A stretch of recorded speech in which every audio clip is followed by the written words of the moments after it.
दीन दयालु प्रभु, तुझको वो भाता है। इसलिए है तुझको पुकारा, ओ मसीहा जाओ। हर तरफ उठी आवाज, ओ मसीहा जाओ। हर दिल की अब आस यही है, ओ मसीहा जाओ।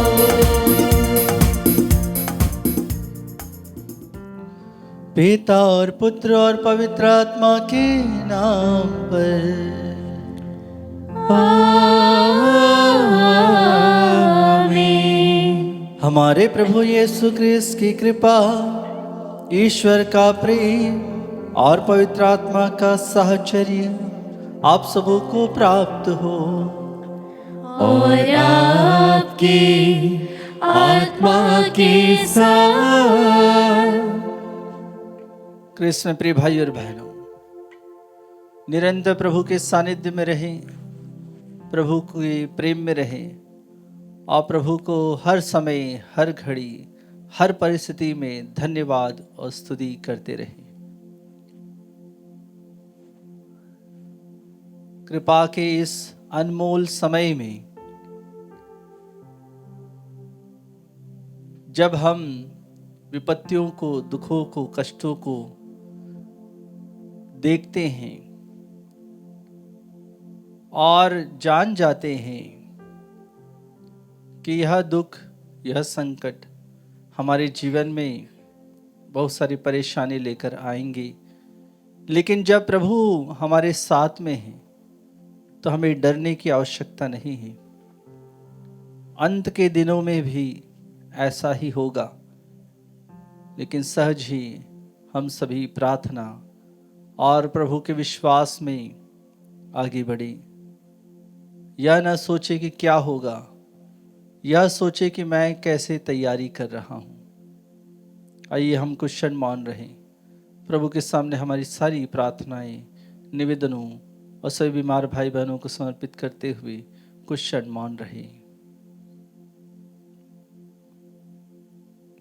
अपने सारे पापों के लिए, गुनाहों के लिए, अपराधों के लिए जो हमने किए हैं अपने मन से, अपने वचन से, अपने कर्म से, उन सभी पापों के लिए, उन सभी गुनाहों के लिए हम प्रभु से तथा एक दूसरे से क्षमा मांगे।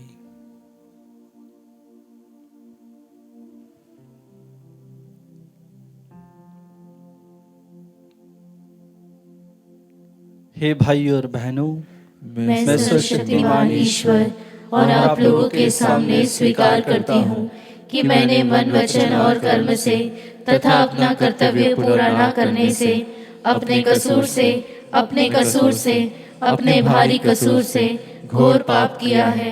इसलिए मैं नित्य कुंवारी धन्य मरियम से, सब स्वर्गदूतों, संतों और आप लोगों से, हे भाई और बहनों, विनती करती हूँ कि आप लोग मेरे लिए प्रभु ईश्वर से प्रार्थना करें। सर्वशक्तिमान ईश्वर हम लोगों पर दया करी और हमारी पाप क्षमा कर हमें अनंत जीवन प्रदान करी। आमीन। हे प्रभु दया कर, हे प्रभु दया कर, हे क्रिस्त दया कर, हे क्रिस्त दया कर, हे प्रभु दया कर। हे प्रभु दया कर। हम प्रार्थना करें। हे प्रभु, हम भक्तों का संकल्प प्रबल बना दे ताकि हम निरंतर सत्कर्मों में लगे रहें। इसके फलस्वरूप हम तेरे प्रेम और दया के प्रभाव से शारीरिक और आध्यात्मिक रूप से स्वस्थ होते जाएंगे। हम यह प्रार्थना करते हैं अपने प्रभु तेरे पुत्र यीशु क्रिस्त के द्वारा, जो तेरे तथा पवित्र आत्मा के संग एक ईश्वर होकर युगानुग जीते और राज्य करते हैं। आमीन।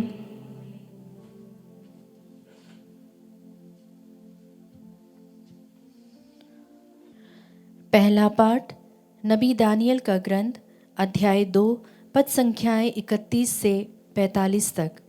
पाठ का मूल वाक्य है, ईश्वर एक ऐसे राज्य की स्थापना करेगा जो अनंत काल तक नष्ट नहीं होगा और सभी राज्यों को चूर चूर कर देगा।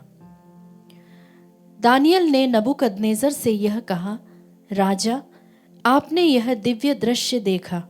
एक विशाल, दैदीप्यमान और भीषण मूर्ति आपके सामने खड़ी थी।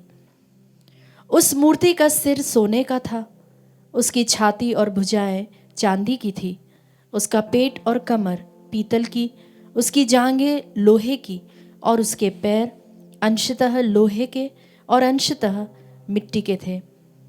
आप उसे देख ही रहे थे कि एक पत्थर अचानक अपने आप गिरा, उस मूर्ति के लोहे और मिट्टी के पैरों पर लग गया और उसने उनके टुकड़े टुकड़े कर डाले। उसी समय लोहा, मिट्टी, पीतल, चांदी और सोना सब चूर चूर होकर ग्रीष्म ऋतु की भूसी की तरह पवन द्वारा उड़ा लिया गया और उसका कुछ भी शेष नहीं रहा। जो पत्थर मूर्ति पर लग गया था वह समस्त पृथ्वी को ढकने वाला विशाल पर्वत बन गया। यह था आपका स्वप्न। अब मैं आपको उसका अर्थ बताऊंगा। हे राजा, आप राजाओं के राजा हैं। स्वर्ग के ईश्वर ने आपको राजत्व, अधिकार, सामर्थ्य और सम्मान प्रदान किया। उसने मनुष्यों, मैदान और पशुओं और आकाश के पक्षियों को वे चाहे कहीं भी निवास करे आपके हाथों सौंपा और आपको सबका अधिपति बना दिया। मूर्ति के सोने का सिर आप ही हैं। आपके बाद एक दूसरा राज्य आएगा, वह आपके राज्य से कम वैभवशाली होगा, और इसके बाद एक तीसरा राज्य जो पीतल का होगा और समस्त पृथ्वी पर शासन करेगा। चौथा राज्य लोहे की तरह मजबूत होगा। जिस प्रकार लोहा सब कुछ पीस कर चूर कर देता है, उसी प्रकार वह राज्य पहले के राज्यों को चूर चूर कर नष्ट कर देगा। आपने देखा है कि वे पैर अंशतः मिट्टी और अंशतः लोहे के थे। इसका अर्थ है कि उस राज्य में फूट होगी, उसमें लोहे की शक्ति होगी, क्योंकि आपने देखा है कि मिट्टी में लोहा मिला हुआ था। उसके पैर अंशतः लोहे और अंशतः मिट्टी के थे। इसका अर्थ यह है कि उस राज्य का एक भाग शक्तिशाली और एक भाग दुर्बल होगा। आपने देखा है लोहा मिट्टी से मिला हुआ था। इसका अर्थ है कि विवाह संबंध द्वारा राज्य के भागों को मिलाने का प्रयत्न किया जाएगा, किंतु वे एक नहीं हो जाएंगे। जिस तरह लोहा मिट्टी से एक नहीं हो जा सकता है, इन राज्यों के समय स्वर्ग का ईश्वर एक ऐसे राज्य की स्थापना करेगा जो अनंत काल तक नष्ट नहीं होगा और जो दूसरे राष्ट्र के हाथ नहीं जाएगा। वह इन राज्यों को चूर चूर कर नष्ट कर देगा और सदा बना रहेगा। आपने देखा है कि अपने आप पर्वत पर से एक पत्थर गिर गया और उसने लोहा, पीतल, मिट्टी, चांदी और सोने को चूर चूर कर दिया है। महान ईश्वर ने राजा को सूचित किया कि भविष्य में क्या होने वाला है। यह स्वप्न सच्चा है और इसकी व्याख्या विश्वसनीय है। प्रभु की वाणी। ईश्वर को धन्यवाद। भजन अनुवाक्य। उसकी महिमा गाओ और निरंतर उसकी स्तुति करो। उसकी महिमा गाओ और निरंतर उसकी स्तुति करो। प्रभु की सारी सृष्टि प्रभु को धन्य कहे। अनुवाक्य। उसकी महिमा गाओ और निरंतर उसकी स्तुति करो। प्रभु के दूत प्रभु को धन्य कहे। अनुवाक्य। उसकी महिमा गाओ और निरंतर उसकी स्तुति करो।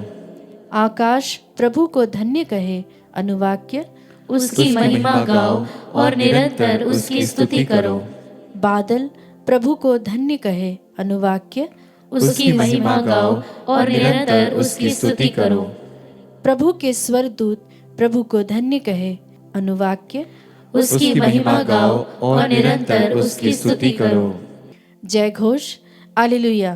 प्रभु कहते हैं, मृत्यु तक ईमानदार बने रहो और मैं तुम्हें जीवन का मुकुट पहनाऊंगा। हालेलुया।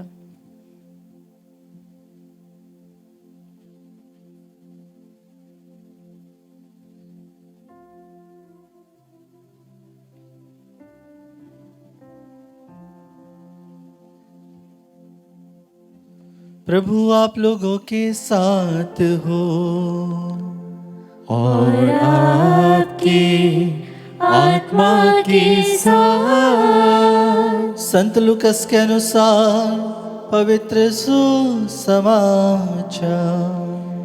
हे प्रभु तेरी महिमा हो। अध्याय 21 पद संख्याएं 5 से लेकर 11 तक। कुछ लोग मंदिर के विषय में कह रहे थे कि वह सुंदर पत्थरों और मनोती के उपहारों से सजा हुआ है। इस पर यीशु ने कहा, वे दिन आ रहे हैं जब जो कुछ तुम देख रहे हो उसका एक पत्थर भी दूसरे पत्थर पर नहीं पड़ा रहेगा, सब ढा दिया जाएगा। उन्होंने यीशु से पूछा, गुरुवर, यह कब होगा और किस चिन्ह से पता चलेगा कि वह पूरा होने को है? उन्होंने उत्तर दिया, सावधान रहो, तुम्हें कोई नहीं बहकाए, क्योंकि बहुत से लोग मेरा नाम लेकर आएंगे और कहेंगे, मैं वही हूँ, और वह समय आ गया है। उनके अनुयायी नहीं बनो। जब तुम युद्धों और क्रांतियों की चर्चा सुनोगे तो मत घबराना, पहले ऐसा हो जाना अनिवार्य है, परंतु यही अंत नहीं है। तब यीशु ने उनसे कहा, राष्ट्र के विरुद्ध राष्ट्र उठ खड़ा होगा और राज्य के विरुद्ध राज्य। भारी भूकंप होंगे, जहां तहां महामारी तथा अकाल पड़ेगा। आतंकित करने वाले दृश्य दिखाई देंगे और आकाश में महान चिन्ह प्रकट होंगे।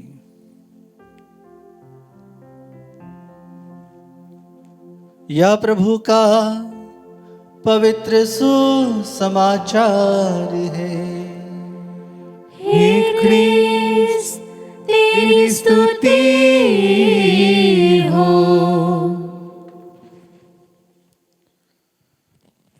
क्रिस्त में प्रिय भाई और बहनों, आज के पहले पाठ में हमने सुना है कि किस प्रकार से दानियल राजा नबूकदनेस्सर के जो स्वप्न है उसकी व्याख्या करते हैं और उसे बताते हैं उसके भविष्य में क्या क्या होने वाला है, किस तरह से उसका राज्य जो बना है वह सब कुछ नष्ट हो जाएगा, चूर चूर हो जाएगा। क्योंकि राजा केवल ईश्वर है, जो इस धरती का राजा है, जो स्वर्ग का राजा है, जो इस संसार का राजा है। लेकिन मनुष्यों को राजा की आवश्यकता पड़ी। मनुष्यों ने ईश्वर को छोड़कर राजा को चुना और इसीलिए हम देखते हैं मनुष्यों को दुख, तकलीफ, पीड़ा राजा की वजह से होती है। इसलिए कृष्ण प्रिय भाई और बहनों, आज प्रभु उन सभी क्षणों के बारे में, उन सभी परिस्थितियों के बारे में बताते हैं जो अंत के दिनों में होने वाली हैं। प्रभु कहते हैं सावधान रहो। सावधान क्यों रहना है? इसलिए रहना है कि हम इन सभी चीज़ों को जब देखते हैं, युद्ध देखते हैं, अकाल देखते हैं, महामारी देखते हैं, बहुत सारे लोग कहते हैं कि यही अंत है, लेकिन प्रभु कहते हैं कि यह अंत नहीं है, और भी बहुत कुछ होने वाला है। जैसे राज्य के विरुद्ध खड़ा हो जाएगा, भूकंप होंगे, हर तरफ महामारी और अकाल पड़ेगा, और ऐसी परिस्थितियां होगी कि आकाश में चिन्ह प्रकट होंगे उससे पता चलेगा कि अंत के दिन आ गए हैं। जी हाँ कृष्ण प्रिय भाई और बहनों, तो हमें क्या करने की आवश्यकता है? जब अंत के दिन आएंगे, क्या हमें उसी समय डरने की आवश्यकता है? क्या उसी समय प्रार्थना करने की आवश्यकता है? प्रभु कह रहे हैं वह दिन आएंगे, लेकिन आप तैयार रहो, आप उस दिन के लिए तैयार रहो, आपका जीवन उस दिन के लिए, उस समय के लिए तैयार रहे। जब वह अंत का दिन आएगा, जब वह न्याय का दिन आएगा, जब प्रभु हमारे सामने खड़े होंगे और हमारी कर्मों की पुस्तक खोली जाएगी, तो कृष्ण प्रिय भाई और बहनों, देखिए कि हमारा जीवन, आपका जीवन, आपके परिवार का जीवन, आपके आसपास के लोगों का जीवन किस प्रकार का है। क्या हम तैयारी कर रहे हैं प्रभु के आगमन की? क्या हम तैयारी कर रहे हैं अपने मृत्यु की? क्या हम तैयारी कर रहे हैं कि हम स्वर्ग राज्य में जाएं? कृष्ण प्रिय भाई और बहनों, विशेष कृपा के समय में, आशीष के समय में, जब प्रभु भविष्यवाणी कर रहे हैं, यरूशलेम के बारे में भी प्रभु भविष्यवाणी करते हैं कि जो यरूशलेम को बनाने में 46 वर्ष लगे, प्रभु कह रहे हैं कि इस पर एक पत्थर दूसरे पत्थर पर नहीं रहेगा। और प्रभु जो भविष्यवाणी करते हैं वह पूरी होती है। यरूशलेम भी 70 AD में उसे भी समाप्त कर दिया गया था। तो कृष्ण प्रिय भाई और बहनों, जो प्रभु कहते हैं वह पत्थर की लकीर है, उसे आप मिटा नहीं सकते। इसीलिए प्रभु आदि और अंत है, वह अल्फा और ओमेगा है। तो इसीलिए आइए प्रभु में विश्वास करते हुए आज कृपा और आशीष के लिए प्रार्थना करें। अपने अंत के समय को पहचाने, अपने जीवन को पहचाने और निरंतर विशेष कृपा और आशीष में लीन रहते हुए भेंट के साथ अपने जीवन को, अपने परिवार को, सभी बीमारियों को प्रभु के सामने समर्पित करें।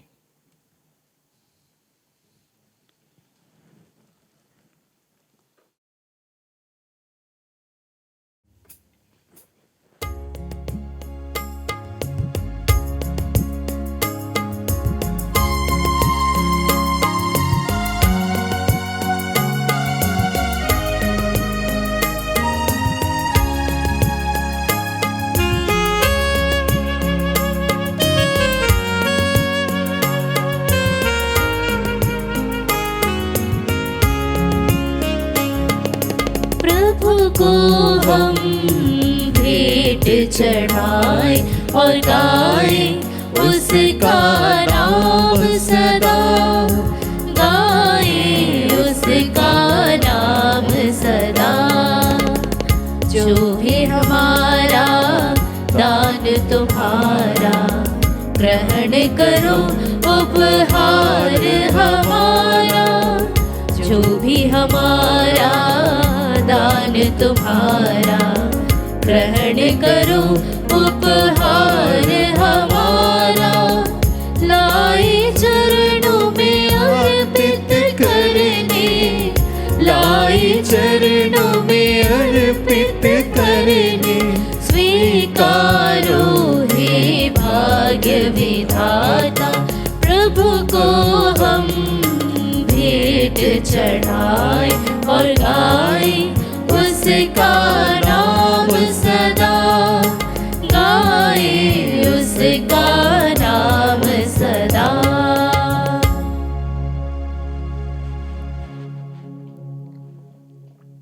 प्रिय भाई और बहनों, प्रार्थना कीजिए कि सर्वशक्तिमान पिता ईश्वर मेरा और आप लोगों का यह बलिदान स्वीकार करे। प्रभु अपने नाम की स्तुति तथा महिमा के लिए और हमारे तथा अपने समस्त पवित्र कलीसिया के लाभ के लिए आपके हाथों से यह बलिदान स्वीकार करें।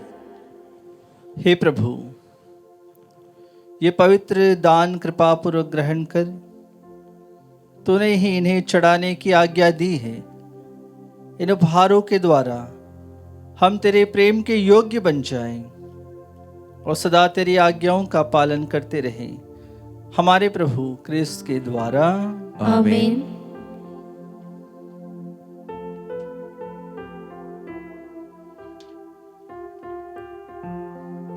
प्रभु आप लोगों के साथ हो और आपकी आत्मा के साथ। प्रभु में मन लगाइए। हम प्रभु में मन लगाए हुए हैं। हम अपने प्रभु ईश्वर को धन्यवाद दें। यह उचित और न्याय संगत है। हे प्रभु, पवित्र पिता, सर्वशक्तिमान और शाश्वत ईश्वर, यह वास्तव में उचित और न्याय संगत है, हमारा कर्तव्य तथा कल्याण है कि हम सदा और सर्वत्र तुझे धन्यवाद दी। जिस प्रकार तूने अपने प्रिय पुत्र के द्वारा मानव जाति की सृष्टि की, उसी प्रकार अपनी अपार दयालुता के कारण उन्हीं के द्वारा उसका नव निर्माण भी किया। इसलिए यह शोभनीय है कि तेरी सृष्टि तेरी सेवा करे, मुक्ति प्राप्त लोग तेरी प्रशंसा करें और तेरे संत जन एक हृदय से तेरा जय जयकार करें। इसलिए हम भी समस्त स्वर्गदूतों के साथ मिलकर आनंद पूर्वक तेरा यशगान करते हैं।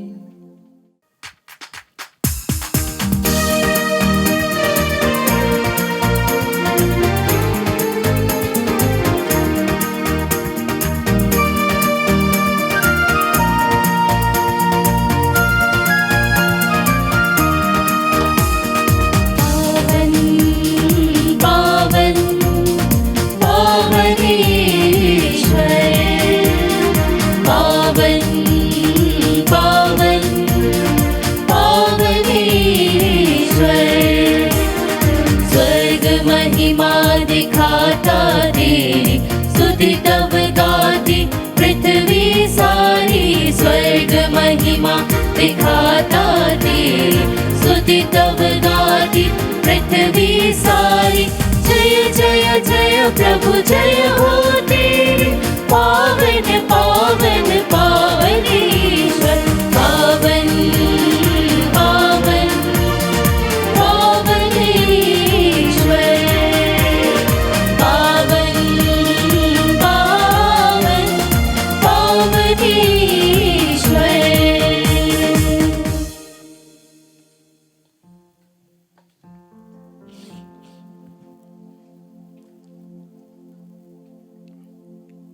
हे प्रभु, तू वास्तव में पवित्र है, सारी पवित्रता का स्रोत है।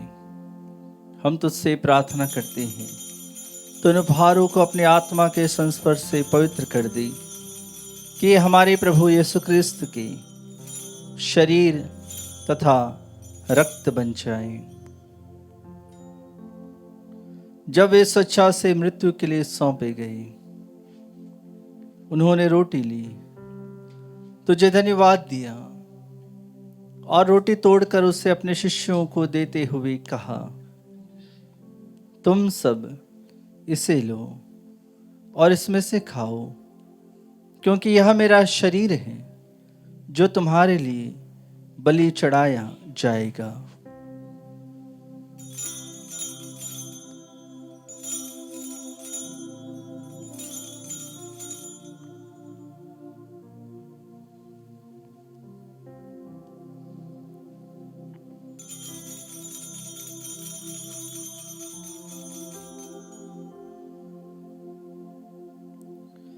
इसी भांति भोजन के बाद उन्होंने कटोरा लिया, तुझे धन्यवाद दिया और उसे अपने शिष्यों को देते हुए कहा, तुम सब इसे लो और इसमें से पियो, क्योंकि यह मेरे रक्त का कटोरा है, नवीन और अनंत व्यवस्थान का रक्त, जो तुम्हारे और बहुतों के पापों की क्षमा के लिए बहाया जाएगा।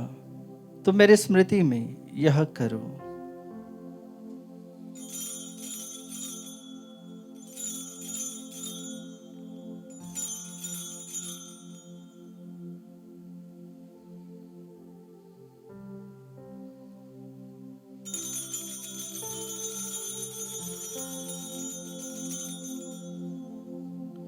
विश्वास का रहस्य।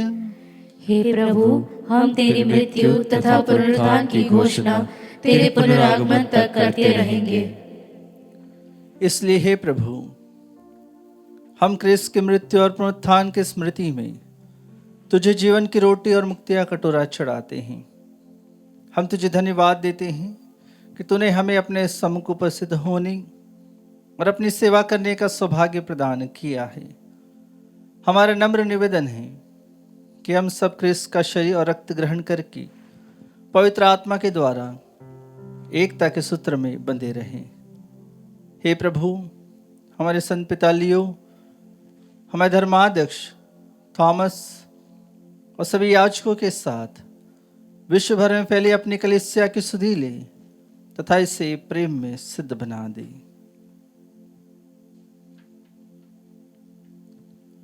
हमारे उन भाइयों और बहनों की भी सुधि ले जो पुनरुत्थान की आशा में परलोक सिधा चुके हैं।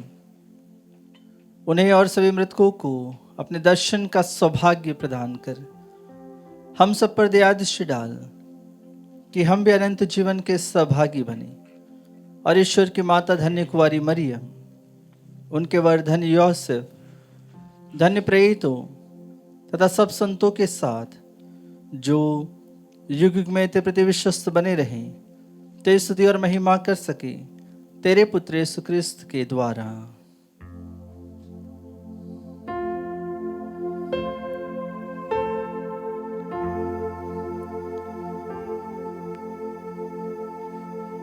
इन्हीं प्रभु क्रिस्त के द्वारा, इन्हीं के साथ और इन्हीं में, हे सर्वशक्तिमान पिता ईश्वर, पवित्र आत्मा के साथ सारा गौरव तथा सम्मान युगान युग तेरा ही है।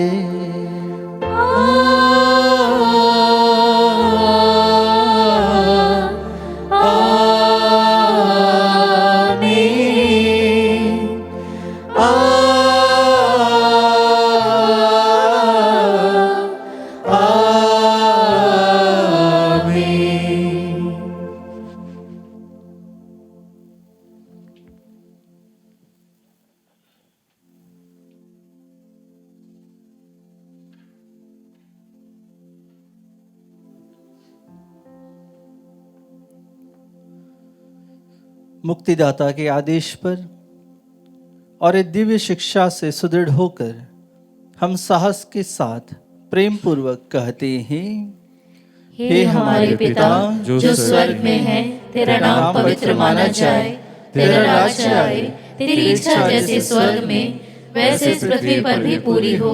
हमारा प्रतिदिन का आहार आज हमें दे और हमारे अपराध हमें क्षमा कर, जैसे हम भी अपने अपराधियों को क्षमा करते हैं, और हमें परीक्षा में न डाल परंतु बुराई से बचा। हे प्रभु, हम तुझसे प्रार्थना करते हैं, सभी बुराइयों से हमें बचा और जीवन में हमें कृपापूर्वक शांति प्रदान कर। हम तेरी दया से सदा पाप से दूर और हर विपत्ति से सुरक्षित रहें। उस दिन की प्रतीक्षा करते रहें जब हमारे मुक्तिदाता यीशु ख्रिस्त फिर आकर हमारी धन्य आशा पूरी करेंगे। क्योंकि तेरा राज्य, तेरा सामर्थ्य और तेरी महिमा अनंत काल तक बनी रहती है। हे प्रभु यीशु ख्रिस्त, तूने अपने प्रेरितों से कहा है, मैं तुम्हारे लिए शांति छोड़ जाता हूँ, अपनी शांति तुम्हें प्रदान करता हूँ। तो हमारे पापों पर नहीं, अपने कलीसिया के विश्वास पर दृष्टि डाल और कृपापूर्वक उसे शांति तथा एकता प्रदान कर। तो युगानुग जीता और राज्य करता है। आमीन। प्रभु की शांति सदा आप लोगों के साथ हो और आपकी आत्मा के साथ। हम परस्पर शांति का अभिवादन करें। हे ईश्वर के मेमने, तू संसार के पाप हर लेता है, हम पर दया कर। हे ईश्वर के मेमने, तू संसार के पाप हर लेता है, हम पर दया कर। हे ईश्वर के मेमने, तू संसार के पाप हर लेता है, हमें शांति प्रदान कर।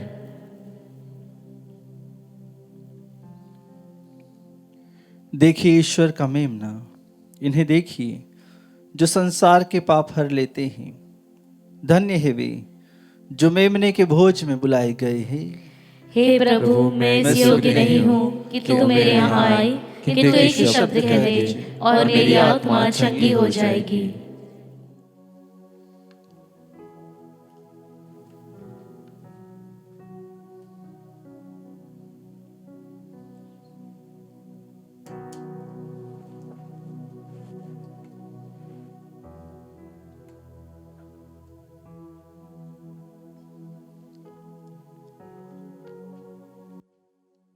हे मेरे प्रभु यीशु, मैं सारे हृदय से विश्वास करती हूँ कि आप पवित्र यूकरिस्ती संस्कार में उपस्थित हैं।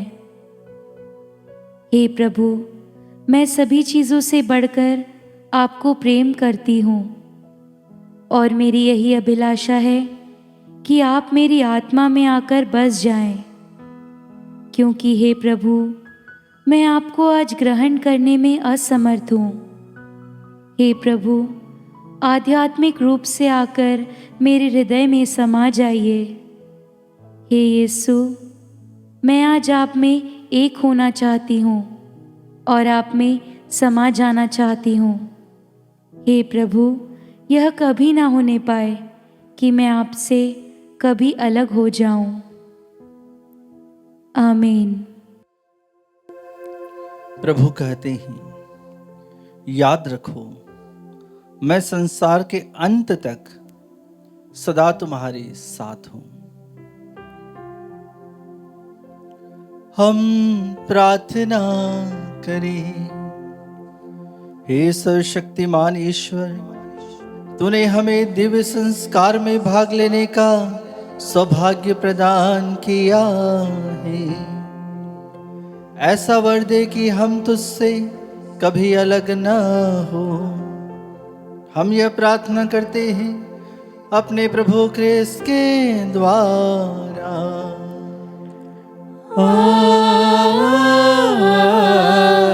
आमीन। प्रभु आप लोगों के साथ हो और आपकी आत्मा के साथ। आशीर्वाद तुम्हें प्रदान करे ईश्वर सर्वशक्तिमान, पिता और पुत्र और पावन आत्मा। आमीन, आमीन, आमीन। जाइए, मिस्सा बलिदान हुआ संपन्न। ईश्वर को धन्यवाद।